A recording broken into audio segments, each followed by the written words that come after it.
Endi bitta bu eshitganlarim bo'lsa, endi ko'rganimdan aytaman, shu bilan suhbatga yakun yasaymiz.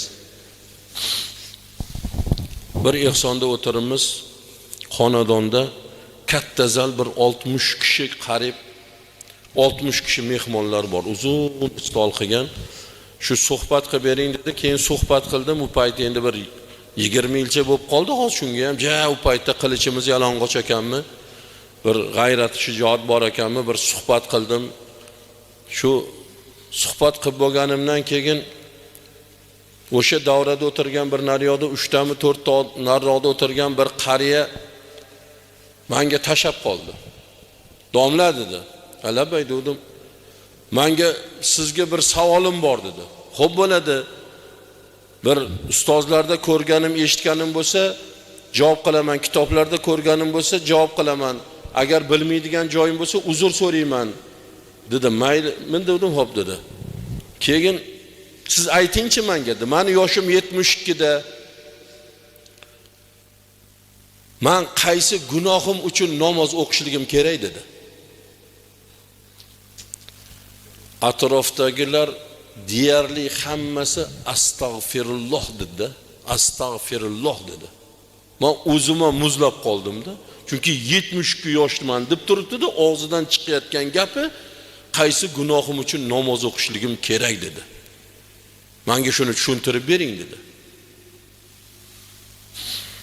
Men aytdim, siz o'ylagan domla emasman men dedim. Indamay yutib ketadigan domla emasman dedim. Men javobingizni olasiz hozir, yetarlidan oshiqchasini olasiz dedim. Men sizni 72 yoshligingizni endi bildim, o'zingiz aytdingiz. Kim bilan yotib, kim bilan turgansiz, nima yeb, nima ichgansiz, bu menga qorong'u dedim.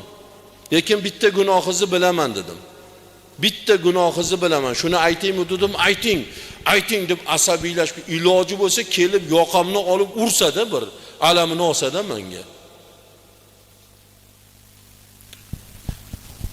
Sizga savolim 72 yosh bo'lib osmondan tushdingizmi yoki sizni ham ona tug'dimi dedim. Ona tuqqan meni dedi. Ha, yashang dedi. Onangiz tuqqan.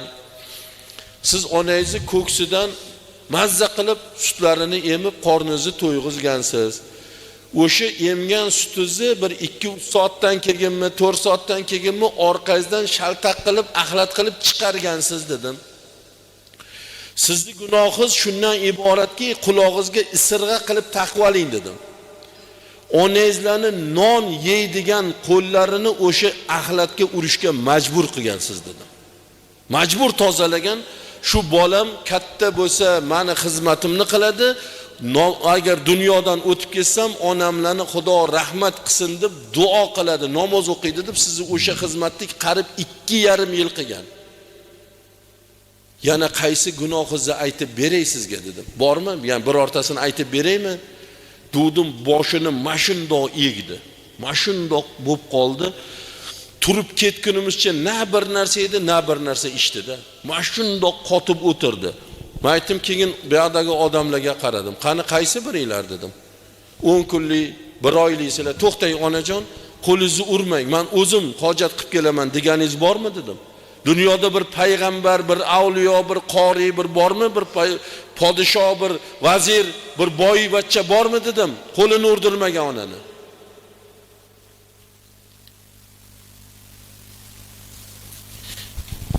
Xudo aytadiki, kibr qilsang, kimga qilsang qilaver deydi. Lekin menga qilmagin deydi. Makr qilsang kimga qilaver, lekin menga qilmagin deydi.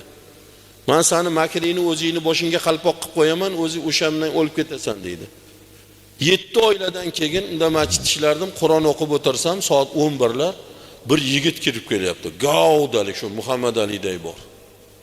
Qo'lida hali braslet, mohlarda tros, va kalitni o'ynatib kirib kelyapti, bir allambalo jipda. Keyin keldi, kim bu yerda qor aka dedi. Men aytdim, imomni so'rayapsizmi dedim.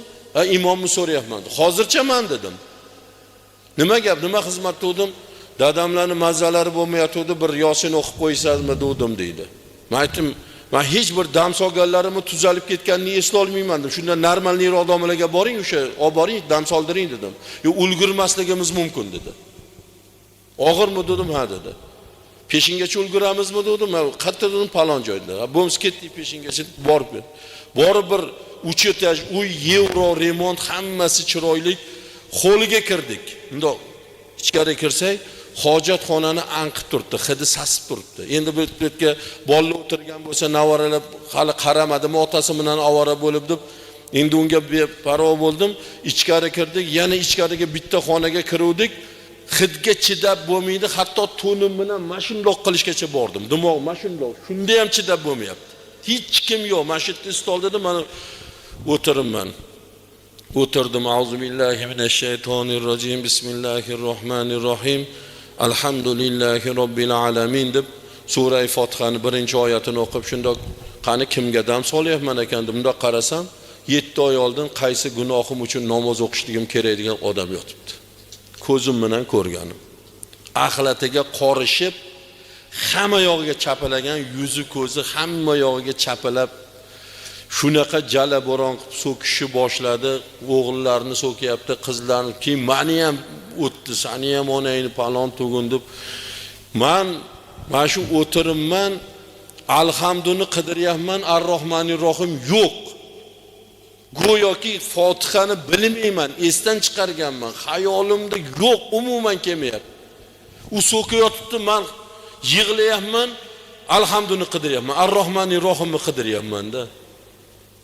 Bir amallab keltirdi Xudo, tilimga bir Yosinni 2 mubinni o'qidimmi, yarim so'kishi og'zidan chiqdi, yarimi ichida qoldi, gup etib o'lib.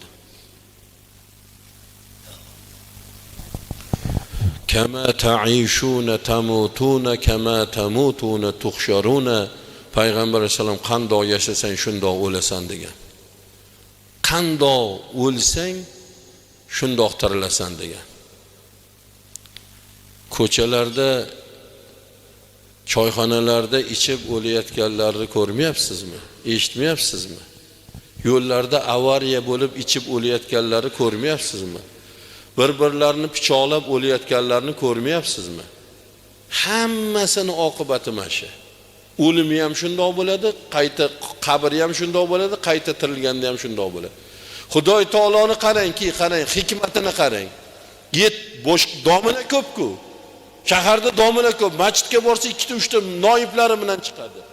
Nimaga menga keltirdi shuncha joydan? O'sha odamning o'g'lini nimaga menga keltirdi? Nimaga meni olib bordi? Mana ko'rgin. Kibr egasini, menga kibr qilgan, meni ibodatimga kibr qilgan bandamni o'z ko'zing bilan ko'rgin. Kelajakda senga shu ibrat bo'lsin, shu hayotingda ibrat bo'lib gapirasan, odamlarga yetkazasan. Qolgan odamlar ham umrini sarflayotgan, o'tkazayotganlar, men qaysi gunohim uchun namoz o'qishligim kerak degan badbaxtlarga yetkazasan shuni hayotini. O'z ko'zing bilan ko'rgin deb tepasiga olib borib qo'ydi. O'z ko'zim bilan ko'rdim shu narsani.